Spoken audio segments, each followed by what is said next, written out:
कहीं पर्वत, कहीं पठार, कहीं घाटी, कहीं मैदान, कहीं ज्वालामुखी।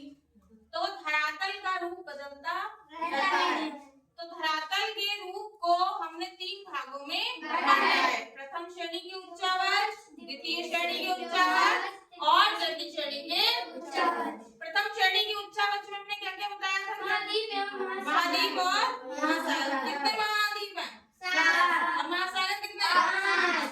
आज हम द्वितीय श्रेणी के उच्चावच के बारे में बात करेंगे, जिसमें क्या क्या आता है? पर्वत आते हैं, पठार और मैदान आते हैं। तो आज हम पर्वतों के बारे में बताएंगे। पर्वत 3 प्रकार के होते हैं। नंबर 1 बलित पर्वत, नंबर 2 भ्रंश पर्वत और नंबर 3 ज्वालामुखी। तो आज हम ये बताएंगे कि ये कैसे बनते हैं।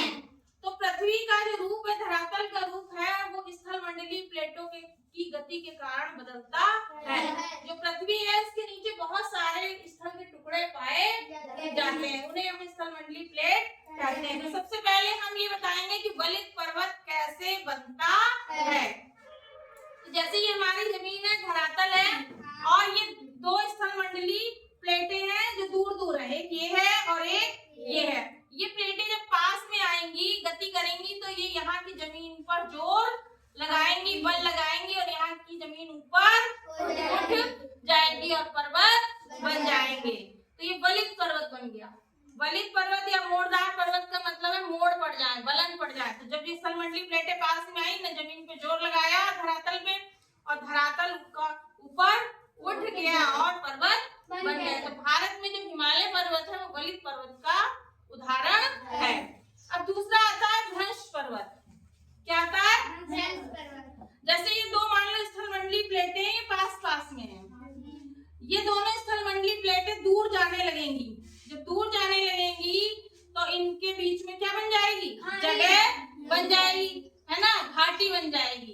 तो जब स्थल मंडलीय प्लेटें दूर जाती हैं तो इनके बीच में एक घाटी बन जाती है, जिसे हम भ्रंश घाटी कहते हैं। और इस प्रकार के बने पर्वतों को हम भ्रंश पर्वत कहते हैं। और बीच में जो है घाटी बन जाती है, इसमें नदी बहने लगती है। तो ये नर्मदा नदी है ना, इसको हम भ्रंश घाटी में बहती है नर्मदा नदी, और ये भ्रंश पर्वत हो गए।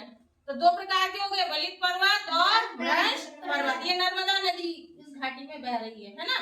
तो जो भारत में विंध्य पर्वत और सतपुड़ा के पर्वत हैं, वो भ्रंश पर्वत के उदाहरण हैं। अब तीसरे प्रकार के पर्वत को कहते हैं हम ज्वालामुखी पर्वत। ज्वालामुखी इसलिए कहते हैं क्योंकि इस पर्वत के ऊपर एक मुंह पाया जाता है, मुख, है ना, और इसमें से गर्म गैसें निकलती रहती हैं। तो ऐसे पर्वत को हम ज्वालामुखी पर्वत कहते हैं। और अब देखोगे कैसे गैसें देखो निकलती हैं, देखो निकल रही है ना।